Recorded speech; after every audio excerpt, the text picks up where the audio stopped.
This is a convex bridge. तो मान लेते हैं यहाँ पर एक गाड़ी चल रही है कांस्टेंट स्पीड से। अब ये जो गाड़ी है जैसी ब्रिज पे चढ़ेगी, जैसी ब्रिज पे चढ़ेगी, तो अब इस गाड़ी के ऊपर यहाँ से ये हमने एक लाइन बना दी सेंटर से गाड़ी को जोड़ने वाली। तो नॉर्मल फोर्स ऐसे लगेगा गाड़ी के ऊपर, गाड़ी के ऊपर जो mg लगेगा वो ऐसे लगेगा। ये एंगल कितना है, ये एंगल है थीटा, मान लेते हैं ये थीटा हो जाता है, ठीक। mg ये लग रहा है नीचे की तरफ, इस mg के दो कंपोनेंट कर लो, एक इधर और एक इधर, ये हो जाएगा mg cos थीटा और ये हो जाएगा mg sin थीटा। नॉर्मल बाहर की तरफ लग रहा है और वेलोसिटी इसकी ये रही v।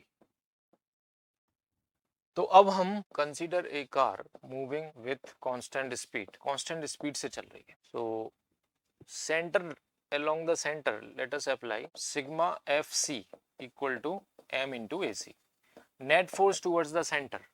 so net force towards the center हो जाएगा mg cos theta minus normal, mg cos theta minus normal is equal to mass into centripetal acceleration, और centripetal acceleration है v square by r, where r is the radius of this circular track। so normal यहाँ पे कितना हो जाएगा, normal is equal to mg cos theta minus of m into v square by r।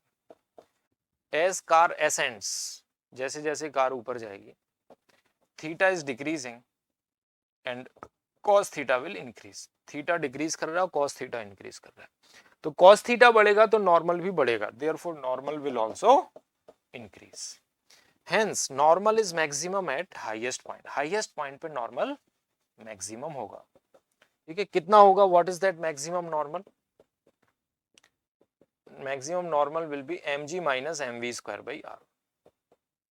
फिर भी mg से तो कम ही है, this normal is less than mg, mg से छोटा है normal, mg minus mv square by r, right।